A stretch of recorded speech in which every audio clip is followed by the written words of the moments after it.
체인지업도 131, 슬라이더도 131. 다양하게 던지지도 않을 뿐더러 가끔 던지는 체인지업도 안 통한다는 얘기예요. 여기서 더 이상 보여주지 못하면 조금 자리가 위태로워지지 않을까? 왜냐면 다시 태어나야 이게 좀 진행이 돼. 안 그러면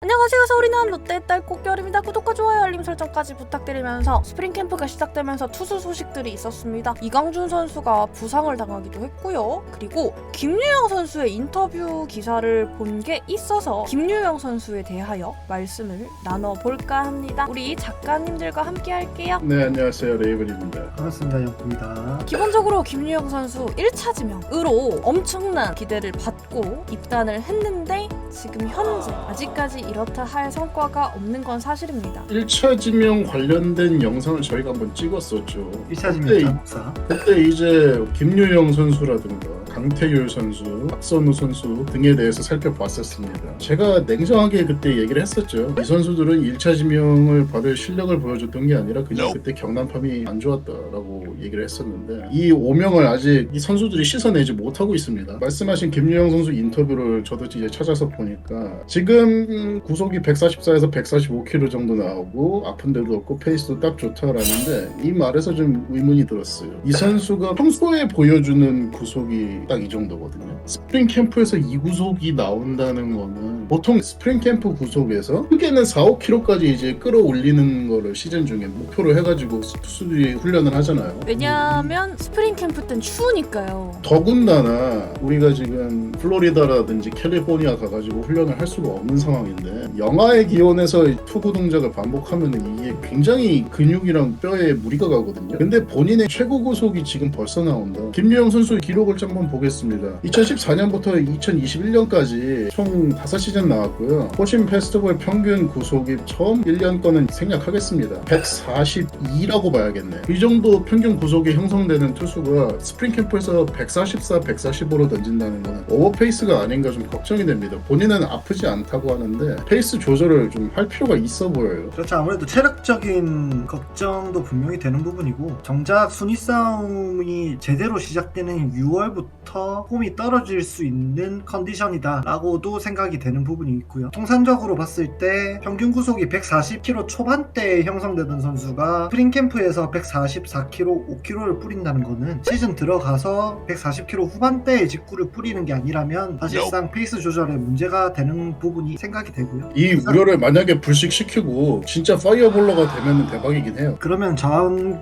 불펜 걱정이 없어지는 거죠. 네, 그러면 진짜로 1차 지명 성공 신화 다시 쓸 수 있는 거. 너무 희망회로인가요? 아니요, 희망회로 좋습니다. 일단 좌완이 145를 뿌리게 된다면 그만큼 좋은 불펜감이 거의 없다고 찾아봐도 될 정도로 굉장한 자원이 되는 거잖아요. 그러고 김유영 선수는 점차적으로 직구 구속이 조금씩 발전한 케이스기는 해요. 하지만 앞서 말씀 주신 대로 스프링 캠프 때 조금 오버페이스가 아닌가라는 생각도 분명히 들고는 있고요. 하지만 갑자기 지금 각성했을 수도 있다. 어느 날 갑자기 사람이 이제 도가 튼다고 하지. 가능성은 적지만 제로는 아니겠죠. 비슷한 일례가 있잖아요. LG의 임창규 선수가 잃었던 구속을 되찾았지 않습니까? 10kg 이상. 갑자기 이렇게 확 변했잖아요. 그런 경우도 있으니까. 저는 오히려 다른 선수가 명 생각나네요. 방금 그 말씀에 갑자기 사람이 바뀌는 선수, 새로 유격수로 영입된 지난 영상에서 언급한 그 선수가 갑자기 생각날라 그러네요. 다시 태어날 거예요. 다시 태어날 거고. 예.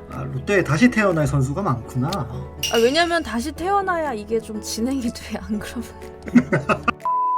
아까 이제 김유영 선수 얘기도 했지만 이강준 선수 얘기도 했잖아요. 이강준 선수하고 경쟁을 해야 되는 선수가 있죠. 서준원 선수가 이 선수도 좀 다시 태어날 필요가 있습니다. 서준원 선수는 확실히 좀 걱정이 되긴 해요. 이강준 선수에 대한 걱정은 솔직히 이강준 선수가 통산 성적이 안 좋은 거 맞는데 이 선수는 어려요. 2년차 선수고 올해 만 21세가 된 어린 투수라서 특히 사이드암이라서 성장 가능성이 있다고 보여지고 앞으로 훈련을 계속 해보면 되겠지만은 김유영 선수랑 서준호 선수를 걱정을 하는 거는 연차수가 좀 됐다. 특히 김유영 선수는 14년도 1차 지명이다. 그럼 지금 연차로만 따졌을 때도 27의 나이입니다. 네, 27입니다. 그러면 이제 슬슬 보여줘야 할 때가 됐고 여기서 더 이상 보여주지 못하면 조금 자리가 위태로워지지 않을까라는 생각을 할 수밖에 없는데요. 1차 드래프트 동기 중에 팀의 에이스가 한 명 있습니다. 박세웅 선수라고. 아, 세웅맘.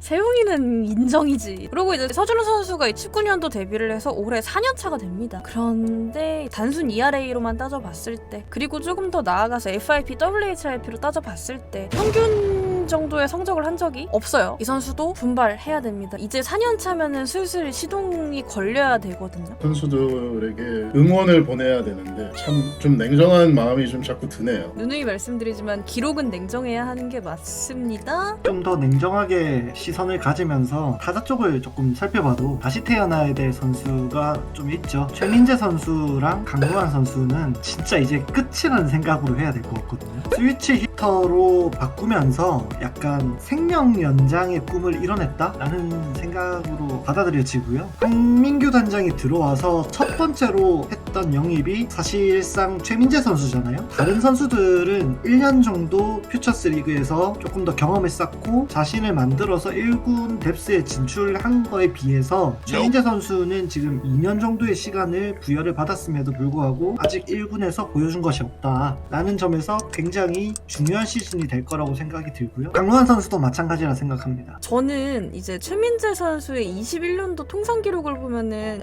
이게 너무 마음이 아픈데요. 그런데 여러분 아시다시피 최민재 선수를 놓지 않는 이유가 있습니다. 2군 여포예요. 2군에서의 성적이 최민재 선수가 엄청납니다. 2군에서의 기록은 정말 좋은 편이긴 하죠. OPS가 얼마였지? 0.8이었나? 근데 제가 거듭 말씀드립니다만 퓨처스 리그가 좀 많이 아쉬운 게 있어요. 선생님 발음이 바뀌셨는데요? 우리 퓨처스 리그가 인프라를 좀 확충하기 위해서는 지금 퓨처스 리그에 제가 느끼는 가장 큰 문제는 뭐냐면 노망주와 신인들이 맞붙는 리그가 됐다는 게 가장 큰 문제거든요. 거기 내려가 있는 선수들이 기록을 신뢰할 수 없게 된다는 점이 기량 향상이 잘 이루어지지 않는 것도 또 문제가 있어요. 뭐 이 얘기는 제가 언젠가 해야지 하고 지금 벼르고 있는데 이거 너무 큰 얘기라서 일단은 여기까지 하고 넘어가겠습니다. 아까 최민재 선수 퓨처스 얘기로 잠깐만 다시 돌아오면 최민재 선수의 기록이 나쁘지 않았다는 반증이 될 만한 게 김재유 선수랑 기록을 비교를 해보면 기본적인 타율도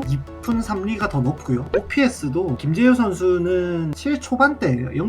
0.706인데 최민재 선수는 789거든요. 기본적으로 퓨처스 리그 자체에서는 김재유 선수보다 최민재 선수가 더 좋은 퍼포먼스를 보여줬다 할 수 있는데 1군에 올라오면은 오히려 김재유 선수가 더 좋은 퍼포먼스를 보여주고 최민재 선수는 안타가 있었나요? 있었어요. 있었어요. 있었는데 네. 네, 있었어요. 네네, 그쵸. 안타 2개나 쳤어요. 그쵸. 네, 네. 25타수 2안타. 제가 기억이 나는 게 1군 첫 안타였나 그랬을 거야. 그래가지고 그 공 가져간 게 기억이 나거든요. 이게 아무리 생각해봐도 2군 체질이 있고 1군 체질이 있는 건지 아니면은 상동밥이 너무 맛있는 건지 소문이 자자한데 강양사님이 그렇게 음식을 잘하신다고. 그거 먹고 싶어가지고 일부러 그러는 거 싶을 정도로 너무 말이 안 되잖아 이게. 최민재 선수도 그렇고 그 김주현 선수도 그렇고. 저는 이제 오히려 좀 다르게 생각을 하면은 게임 수를 조금 더 부여받으면 성장할 여지가 훨씬 더 많아질까? 라는 생각도 한번 해봅니다. 게임을 작년에 22게임 그리고 타석수도 30타석이 안 되고요. 그래서 보여줄 기회가 많이 없었을까? 그 말씀은 맞는 말씀이긴 해요. 왜냐면은 대타로 그렇게 막 출전을 하다 보면은 선수 기량이 확실히 떨어질 수밖에 없습니다. 작년에 김민수 선수랑 배성근 선수가 초창기에 마차도 선수가 헤드샷 맞고 부상됐을 때 기회를 받고 나왔었잖아요. 그때 무지하게 잘했었죠. 근데 그거를 갑자기 이제 마차도 선수 낳자마자 바로 복귀시키니까 그 흐름이 완전히 탁 끊겨서 페이스가 무너진다고 저는 보거든요. 그 선수들 기량이 그렇게 낮지 않다고 생각을 해요. 보여준 게 있으니까. 그리고 다시 이제 첫 번째 주제로 한번 돌아가 볼게요. 우리 자꾸 삼천포로 좀 빠졌는데 김유영 선수가 지닌 가장 큰 문제가 뭐라고 생각을 하죠? 자신의 폼에 대한 신뢰 부족? 자꾸 팔각도 내렸다 올렸다 하는 거. 잦은 투구 폼 변경, 정해지지 않은 포메이션, 정확하지 않은 포지. 비슷하게들 생각을 하시네요. 하지만 저는 이건 문제가 아니라고 생각하고 이러면서도 성적을 낸 선수는 있어요. 김유영 선수의 가장 큰 문제가 뭐냐면은 지프 슬라이더 2피치를 구사를 해요. 작년 기준으로 했을 때 이제 포심 46%, 슬라이더 42%, 나머지 커브 체인지업 각각 5에서 6% 정도 구사를 합니다만 일단 2피치고 그리고 슬라이더가 구속이 너무 낮습니다. 슬라이더와 그 직구의 구속 차이가 10km 이상 납니다. 그 정도는 커브 아니에요? 그런데 문제는 또 뭐냐, 체인지업도 131, 슬라이더도 131 이러면은 문제가 크게 생깁니다. 차이가 없어져요. 구종이 그냥 코스 차이만 생기지 눈에 확 익어버립니다. 아 이러면은 구종을 다양하게 던지는 이유가 다양하게 던지지도 않을 뿐더러 가끔 던지는 체인지업도 안 통한다는 얘기예요. 그래서 이 선수가 만약에 정말로 지금 144, 145가 나와서 몸이 많이 좋아지고 이제 벌크업을 만약에 했다 치면은 올리고 체인지업은 지금 130대 뭐 딱 좋습니다. 변화구 구속을 조금 올려요. 이렇게까지 차이 나는 선수는 많이 못 봤는데 일부러 이렇게 던지지 않는 한 힘들거든요. 만약에 전력 투구로 슬라이더를 던졌을 때 이 정도 구속이 나왔다고 하는 거는 뭔가 확실히 그립에 문제가 있든 폼에 문제가 있든 문제가 있었다는 얘기예요. 김유영 선수도 마찬가지겠지만 정말로 이번 시즌만큼은 절치부심에서 좋은 모습을 보여줘야 되는 선수들이 너무 많다. 모든 선수들이 좀 잘 했으면 좋겠다. 위기감을 가지고 했으면 좋겠다. 그런 생각들을 하게 됩니다. 오늘 조금 절치부심해야 할 조금 더 많이 힘내줘야 할 선수들에 대해서 이야기를 해봤는데요. 누누이 말씀드리지만 선수들을 욕하는 게 아닙니다. 기록상, 성적상 조금 더 힘내줬으면 좋겠고 롯데 선수를 누구보다 응원하고 제일 잘 됐으면 좋겠는 게 팬의 마음이에요. 하지만 그런 성적이 나오지 못하니까 조금만 더 힘내줬으면 좋겠다는 마음으로 영상을 찍고 있고요. 우리 꽃겨울팀은 여러분의 댓글을 모두 읽고 있습니다. 많은 댓글 부탁드리고요. 저는 아프리카TV에서 방송을 진행 중입니다. 더 많은 롯데 이야기, 야구 이야기가 하시고 싶으신 분들은 아프리카TV에 꽃겨울 검색하셔서 오시면 좋을 것 같아요. 지금까지 서울이 낳은 롯데의 딸 꽃겨울과 작가님들이었고요. 우리 다음에 또 봐요. 안녕. 안녕. 영권님 왜 인사 안 해요? 했거든요. 안 들려. 가까이 대서 했거든요. 안 들려. 진짜로. 진짜 안 들렸었는데. 진짜로 안 들렸어. 진짜로요? 차별하는구만 이 마이크가.